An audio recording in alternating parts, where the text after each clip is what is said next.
Football খেলার আসল মজা হচ্ছে গোল, তাই এমন একটা দৃশ্য ক্যামেরাবন্দি করতে করিনি ভুল। আজকে আপনাদের নিয়ে যাব দেবিদ্বার উপজেলার ফতেহাবাদ ইউনিয়নে। এই পথ ধরে যেতে যেতে আঁকাবাঁকা পথ আর দৃষ্টিনন্দন সব ঘরবাড়ি দেখতে দেখতে পৌঁছে গেলাম ওহায়াতপুর বাজারে।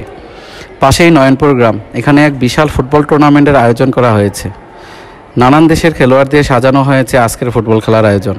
ভিডিওটি না টেনে দেখতে থাকুন। হাজার হাজার দর্শকে ঘেরা আজকের ফুটবল খেলা। এই খেলার সুলতানপুর ও জগন্নাথপুর একই ইউনিয়নের দুই গ্রামের গ্র্যান্ড ফাইনাল খেলা। এখানে এসে জানতে পারি জনপ্রিয় ধারাভাষ্যকার ও কন্টেন্ট ক্রিয়েটর আর মিডিয়া স্বত্বাধিকারী রাসেল ভাইয়ের বাড়ি। তাই দলবল নিয়ে চলে আসলাম রাসেল ভাইয়ের প্রাসাদে। মাশাআল্লাহ, অনেক সুন্দর একটি বাড়ি ভাইদের। বাড়ির ভেতরে ঢুকে সামান্য বিশ্রাম নিয়ে আবার মাঠে চলে আসি। এসে দেখি খেলোয়াড়েরা প্রস্তুতি নিচ্ছে এবং অনুশীলন করছে। সেই সাথে সব প্রস্তুতি সেরে নিচ্ছে এই ভাইটি। এদিকে খেলার ভিডিও ধারণ করতে ড্রোন বের করছে কাজী জামান ভাই। খেলা শুরু হওয়ার আগে বাদাম খাচ্ছিলাম। এর মধ্যে দর্শকদের মাঝে প্রদর্শিত হল আজকের ফাইনাল খেলার বিজয়ী এবং রানার আপ দলের পুরস্কার, Honda fridge cup football tournament. যদিও টিভিএস কোম্পানির মোটরবাইক, কিন্তু নাম দিয়েছে হোন্ডা। আমি বিভিন্ন অ্যাঙ্গেল থেকে ঘুরিয়ে ফিরিয়ে আজকের প্রধান আকর্ষণ এই পুরস্কারগুলোকে দেখাচ্ছিলাম।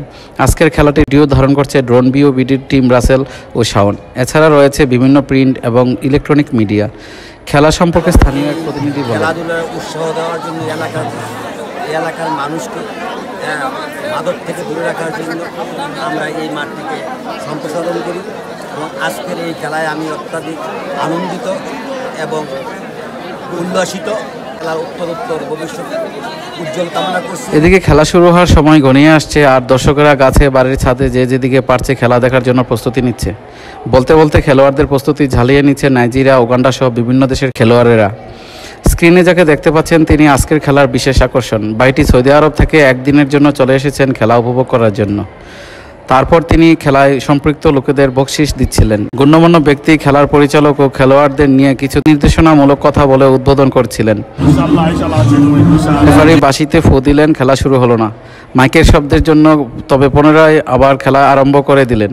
বেশ সুন্দর আর সাবলীলভাবে চলছিল খেলা। এর মধ্যে কি একটা ঝামেলা শুরু হয়ে গেল। কিছু সময়ের জন্য স্থগিত থাকে খেলা। আবার শুরু হতেই কাঙ্ক্ষিত সেই গোলের দেখা, যদিও এটা সমতাসূচক গোল। তারপর এই শটের মাধ্যমে খেলার শেষ বাঁশি বাজিয়ে দেন রেফারি। খেলা গড়ায় পেনাল্টিতে। উভয় দলের শটের পর গোলরক্ষকের নৈপুণ্যতায় জয় পায় জগন্নাথ ফুটবল একাডেমি। সবশেষ রানার বিজয়ীদের হাতে পুরস্কার তুলে দিয়ে আজকের মতো সমাপ্তি ঘোষণা করেন।